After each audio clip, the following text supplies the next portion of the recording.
ರೇಣುಕಾಸ್ವಾಮಿ ಹತ್ಯೆಯ ಕೇಸ್ನಲ್ಲಿ ನಟ ದರ್ಶನ್ಗೆ ಜಾಮೀನು ಸಿಕ್ಕರೂ ಕೂಡ ಬಿಜಿಎಸ್ ಆಸ್ಪತ್ರೆಯಿಂದ ಸದ್ಯಕ್ಕೆ ಡಿಸ್ಚಾರ್ಜ್ ಆಗಲ್ಲ ಅನ್ನುವಂತಹ ವಿಚಾರ ಗೊತ್ತಾಗ್ತಾ ಇದೆ. ದರ್ಶನ್ ಬೆನ್ನು ನೋವಿಗೆ ಚಿಕಿತ್ಸೆಯನ್ನ ಮುಂದುವರಿಸಲಾಗ್ತಾ ಇದೆ. ಬಿಜಿಎಸ್ ಆಸ್ಪತ್ರೆಯಿಂದ ದರ್ಶನ್ ಡಿಸ್ಚಾರ್ಜ್ ಸದ್ಯಕ್ಕೆ ಆಗೋದಿಲ್ಲ ಅನ್ನೋದು ಸದ್ಯಕ್ಕಿರುವಂತಹ ಮಾಹಿತಿ. ಇನ್ನೊಂದು ವಾರ ದರ್ಶನ್ ಚಿಕಿತ್ಸೆ ಪಡೆಯುವಂತಹ ಸಾಧ್ಯತೆ ಇದೆ ಬಿಜಿಎಸ್ ಆಸ್ಪತ್ರೆಯಲ್ಲಿ.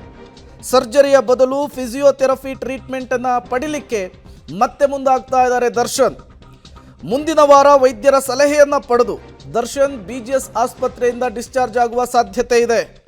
ಸೋಮವಾರದ ನಂತರ ದರ್ಶನ್ ಅವರನ್ನ ಭೇಟಿಯಾಗಲಿದ್ದಾರೆ. ದರ್ಶನ್ ತಾಯಿ ಮೀನಾ ತೂಗುದೀಪ್ ಅವರು ಮೈಸೂರಿನಲ್ಲಿದ್ದಾರೆ. ದರ್ಶನ್ ಮಧ್ಯಂತರ ಜಾಮೀನನ್ನು ಪಡೆದು ಬಿಡುಗಡೆ ಆದಮೇಲೆ ಇಲ್ಲಿಯವರೆಗೂ ಒಂದು ಸರಿಯೂ ಕೂಡ ಭೇಟಿ ಮಾಡಿಲ್ಲ. ಈಗ ರೆಗ್ಯುಲರ್ ಜಾಮೀನು ಸಿಕ್ಕಿದೆ, ಷರತ್ತುಬದ್ಧ ಜಾಮೀನು ಮಂಜೂರಾಗಿದೆ.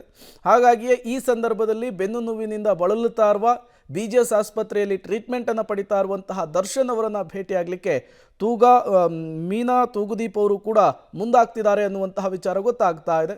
ನಾಳೆ ಅಥವಾ ನಾಡಿದ್ದು ಅವರು ಭೇಟಿಯಾಗುವಂತಹ ಸಾಧ್ಯತೆ ಇರುವಂಥದ್ದು. ಈ ಎಲ್ಲ ಬೆಳವಣಿಗೆಗಳ ನಡುವೆ ಸದ್ಯಕ್ಕೆ ದರ್ಶನ್ ಬಿಜಿಎಸ್ ಆಸ್ಪತ್ರೆಯಿಂದ ಹೊರಬರೋದು ಡೌಟ್ ಅನ್ನುವಂತಹ ಮಾಹಿತಿ ಕೂಡ ಮುನ್ನೆಲೆಗೆ ಬರ್ತಾ ಇದೆ. ಕಾರಣ ಈಗಾಗಲೇ ಅವರು ಫಿಸಿಯೋಥೆರಪಿ ಟ್ರೀಟ್ಮೆಂಟನ್ನು ಪಡೀತಾ ಇದ್ದಾರೆ. ಆದರೂ ಕೂಡ ಬೆನ್ನು ನೋವು ಕಡಿಮೆ ಆಗಿಲ್ಲ, ಹಾಗಾಗಿ ಚಿಕಿತ್ಸೆ ಮುಂದುವರೆದಿದೆ.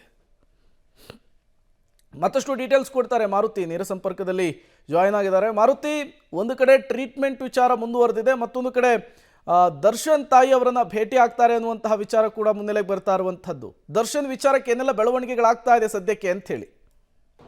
ಖಂಡಿತ ಏನು ಕಳೆದ 1.5 ತಿಂಗಳಿಂದ ಅಂದರೆ ಮಧ್ಯಂತರ ಜಾಮೀನು ಪಡೆದ ನಂತರದಲ್ಲಿ ನವೆಂಬರ್ 1ನೇ ತಾರೀಕು ಬಿಜಿಎಸ್ ಆಸ್ಪತ್ರೆಗೆ ದರ್ಶನ್ ಅವರು ದಾಖಲಾಗ್ತಾರೆ. ಆಪರೇಷನ್ಗೆ ಒಳಪಡಬೇಕು ಅನ್ನುವಂತಹ ಬಳ್ಳಾರಿ ವೈದ್ಯರ ರಿಪೋರ್ಟ್ ಏನಿತ್ತು ಏಮ್ಸ್ ಆಸ್ಪತ್ರೆ, ಆ ವರದಿಯ ಆಧಾರದ ಮೇಲೆ ಬೆನ್ನು ನೋವಿನ ಕಾರಣಕ್ಕೆ, ಬೆನ್ನು ನೋವಿನ ಜೊತೆಗೆ ಕಾಲು ನೋವು ಕೂಡ ಹೆಚ್ಚಾದ ಕಾರಣಕ್ಕೆ ಕೂಡಲೇ ಆಸ್ಪತ್ರೆಗೆ ಸೇರಿಕೊಂಡು ಈಗ ಅವರಿಗೆ ಇಲ್ಲಿ ಡಾಕ್ಟರ್ ನವೀನ್ ಅವರ ನೇತೃತ್ವದಲ್ಲಿ ನ್ಯೂರೋ ಸರ್ಜನ್ ಆಗಿರುವಂತಹ ಚಿಕಿತ್ಸೆ ಮುಂದುವರಿತಾ ಇದೆ.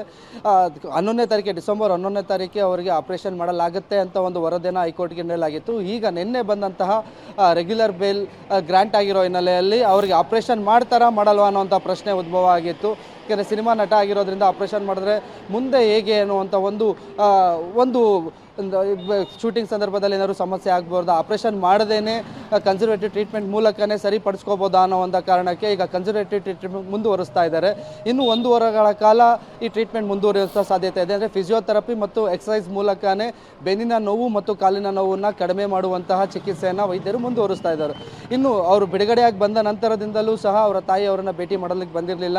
ಈಗ ರೆಗ್ಯುಲರ್ ಬೇಲ್ ಸಿಕ್ಕಿರೋದ್ರಿಂದ ಇವತ್ತು ಅಥವಾ ನಾಳೆ ನಾಡೋದ್ರಲ್ಲಿ ಬಿಜಿಎಸ್ ಆಸ್ಪತ್ರೆಯಲ್ಲೇ ಬಂದು ಅವರನ್ನು ಭೇಟಿಯಾಗಿ ಮಗನ ಆರೋಗ್ಯ ಯಾವ ರೀತಿ ಇದೆ ಮತ್ತು ಬೇಲ್ ಸಿಕ್ಕಿರುವಂತಹ ಒಂದು ಖುಷಿ ಕೂಡ ಹಂಚಿಕೊಳ್ಳುವಂಥ ಸಾಧ್ಯತೆ ಇರುವಂಥದ್ದು. Prem, okay, thank you Maruti ತಮ್ಮೆಲ್ಲ ಮಾಹಿತಿಗಾಗಿ. ಇನ್ನು ಬೇಲ್ಗಾಗಿ ಕಾಯ್ತಾ ಇದ್ದಂತಹ ಪವಿತ್ರ ಗೌಡ ಅವ್ರಿಗೂ ಕೂಡ ಘನ ನ್ಯಾಯಾಲಯ ನಿನ್ನೆ ರಿಲೀಫ್ ಅನ್ನು ಕೊಟ್ಟಿರುವಂಥದ್ದು. ಅವ್ರಿಗೂ ಕೂಡ ಷರತ್ತುಬದ್ಧ ಜಾಮೀನು ಮಂಜೂರಾಗಿದೆ. ಸೋಮವಾರ ಸಂಜೆಯವರೆಗೂ ಕೂಡ ಪವಿತ್ರ ಅವರು ಜೈಲಿನಲ್ಲಿಯೇ ಇರಬೇಕಾದಂತಹ ಪರಿಸ್ಥಿತಿ. ಕಾರಣ ಸೋಮವಾರ ಶ್ಯೂರಿಟಿ ದಾಖಲೆಯನ್ನು ಕೊಟ್ಟ ಬಳಿಕ ಅವರನ್ನು ಬಿಡುಗಡೆ ಮಾಡುವಂತಹ ಕೆಲಸ ಆಗುತ್ತೆ. ನ್ಯಾಯಾಲಯಕ್ಕೆ ದಾಖಲೆ ಸಲ್ಲಿಕೆಯನ್ನು ಮಾಡಬೇಕಾಗಿರುವ ಹಿನ್ನೆಲೆಯಲ್ಲಿ ಪವಿತ್ರ ಗೌಡ ಜೈಲಿನಲ್ಲಿಯೇ ಇದ್ದಾರೆ. ಬೇಲ್ ಬಳಿಕ 4 ದಿನ ಜೈಲಿನಲ್ಲಿರಬೇಕಾದಂತಹ ಪರಿಸ್ಥಿತಿ ಈ ಪ್ರಕರಣದ A1 ಆರೋಪಿ ಪವಿತ್ರ ಗೌಡ ಅವರಿಗಿರುವಂಥದ್ದು. ಪವಿತ್ರ ಗೌಡ ಅವರಿಗೂ ಕೂಡ ಜಾಮೀನು ಸಿಕ್ಕಿರುವಂತಹ ಹಿನ್ನೆಲೆಯಲ್ಲಿ ಅವರು ಸೆರೆಮನೆ ವಾಸದಿಂದ ಹೊರಬರುವುದಕ್ಕೆ ತುದಿಗಾಲಿನಲ್ಲಿ ನಿಂತಿದ್ದಾರೆ. ಬಟ್ ಇವತ್ತು ಶನಿವಾರ ರಜೆ ಇದೆ, ನಾಳೆ ಭಾನುವಾರ ರಜೆ ಇದೆ, ಸೋಮವಾರಕ್ಕದು ಪೋಸ್ಟ್ಪೋನ್ ಆಗಿದೆ. ಎಲ್ಲ ಶ್ಯೂರಿಟಿ ಫಾರ್ಮ್ಯಾಲಿಟೀಸ್ ಕಂಪ್ಲೀಟ್ ಆದ ನಂತರ ಪವಿತ್ರ ಗೌಡ ಅವರು 6 ತಿಂಗಳ ಬಳಿಕ ಜೈಲಿನಿಂದ ಹೊರಬರ್ತಾರೆ. ಒಂದು ಕಡೆ ಈಗಾಗಲೇ ದರ್ಶನ್ ಮಧ್ಯಂತರ ಜಾಮೀನು ಪಡೆದುಕೊಂಡು ಹೊರಬಂದಿದ್ರು, ಟ್ರೀಟ್ಮೆಂಟ್ ಪಡಿತಾ ಇದ್ರು. ಅವರಿಗೆ ಈಗ ಕೋರ್ಟ್ನ ರೆಗ್ಯುಲರ್ ಜಾಮೀನನ್ನು ಕೊಟ್ಟಿರೋದು ಬಿಗ್ ರಿಲೀಫ್ ಕೊಟ್ಟರೆ, ಮತ್ತೊಂದು ಕಡೆ ಪವಿತ್ರ ಗೌಡ ಅವ್ರಿಗೂ ಕೂಡ ಬಿಗ್ ರಿಲೀಫನ್ನು ಕೊಟ್ಟಿರುವಂಥದ್ದು. 6 ತಿಂಗಳಿನಿಂದ ಅದೇ ಜೈಲಿನಲ್ಲಿಯೇ ಪವಿತ್ರ ಗೌಡ ಇರುವಂತಹದ್ದು. ಬಹುತೇಕ ಸೋಮವಾರ ಸಂಜೆಯ ನಂತರ ಬಿಡುಗಡೆಯಾಗುವಂತಹ ಸಾಧ್ಯತೆ ಇದೆ.